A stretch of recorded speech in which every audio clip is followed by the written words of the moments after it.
Good morning, class, and welcome to our virtual demonstration. I am Teacher Maricel Pondoyo, and for today, we are going to discuss a new lesson. Here are our adjectives. At the end of the lesson, pupils are expected to identify the singular and plural form of nouns. Letter B, value the importance of knowing how to form the plural noun. And letter C, write the plural form of nouns. The lesson that I am going to discuss today is about plural form of regular nouns. Let me begin by reading the short poem entitled The Plural Poem. Now, I want you to read it with me. Are you ready?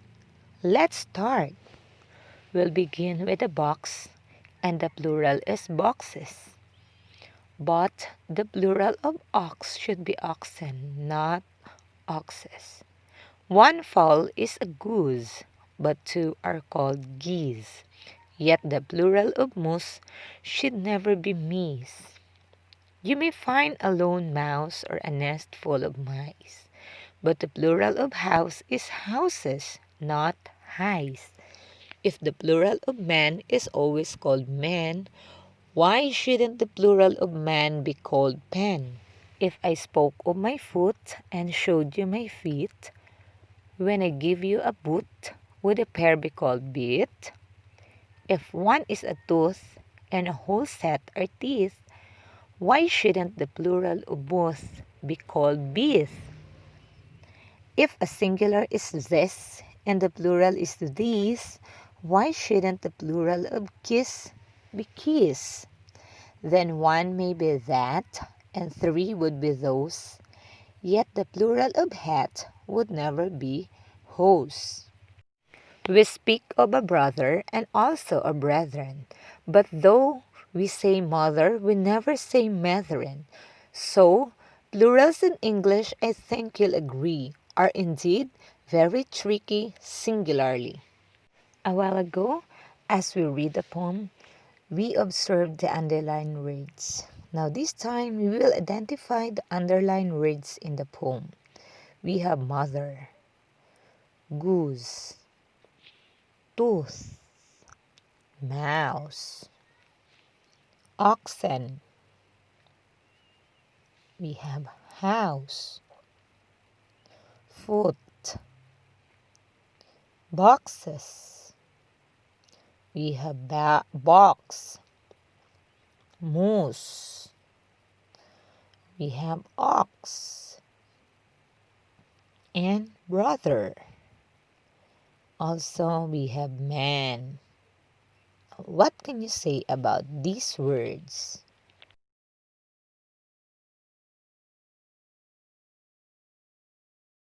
These are called nouns. Now, what is a noun?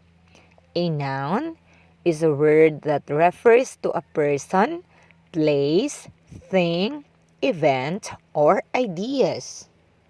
Now, I will show you a picture and let's name it. We have books, buses. We do have tables. Next, tomatoes. We also have glasses. Next, we have bananas.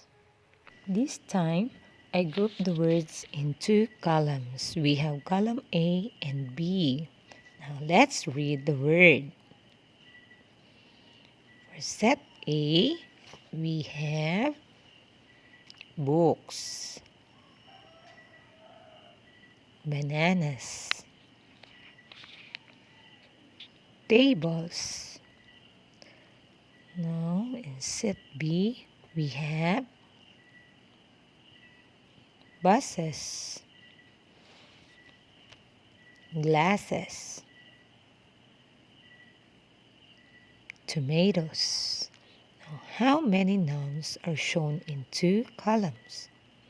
There are more than one. We call it as plural. Now, what is a plural noun? Plural noun names more than one person, place, thing, or idea.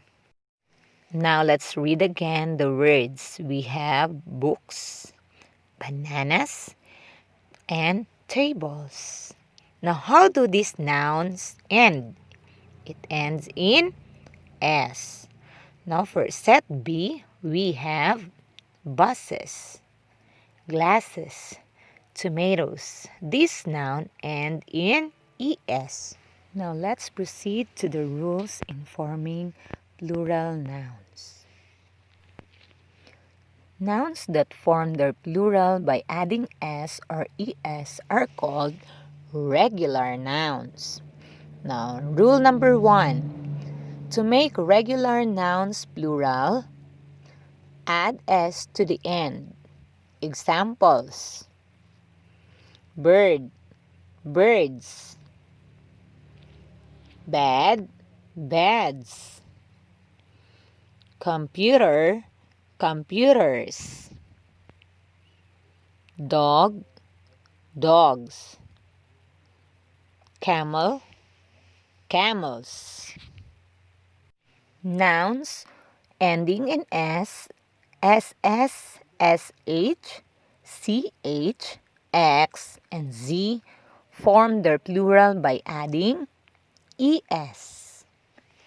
For example, class, classes; beach, beaches; brush, brushes. Next, fox, foxes; buzz, buzzes. Rule number 3. Some nouns ending in O preceded by a consonant form their plural by adding ES. Now, for example, tomato, tomatoes; potato, potatoes; volcano, volcanoes; mosquito, mosquitoes. Rule number 4. Some nouns ending in O preceded by a vowel form their plural by adding S. For example, radio, radius; kangaroo, kangaroos; stereo, stereos; studio, studios. There are many plural noun rules, and for today, we will only have 4 rules. And because we use nouns so frequently, especially when writing, it is important to know all of them. Number 1, to make regular nouns plural, add S to the end. Number 2, if the singular noun ends in S, SS, SH, CH, X, or Z, add ES to the end to make it plural.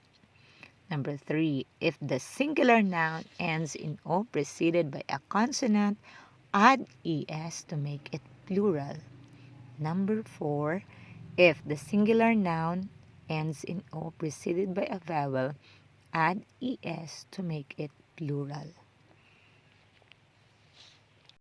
Now it's your turn.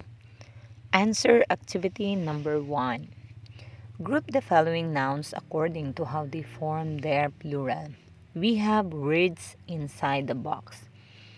Vase on the left side, words that ends in S. On the other side, words that ends in ES. Good luck! Now let's check your answer.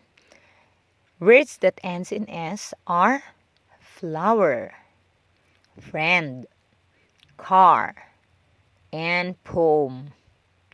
You got it right. Now on the other side, we have bus, beach, ash, and watch. Yay! Congratulations, kids! Activity number 2. Write a plural noun to complete each sentence. Choose from the word bank below. The words are friends, dogs, students, glasses, and chickens. Question number 1. I saw many blank at the dog park. Number 2. The blank walked to the assembly. Number 3. I had to wear blank to see well. Number 4. My blank went to my birthday party. And number 5. I went to the zoo to feed the blank. Now let's check again your answer. Answer number 1 is dogs. Number 2, students. Number 3, glasses. Number 4, friends. And number 5, chickens. Congratulations, kids! You did a great job! I hope you've learned a lot. Thanks for watching.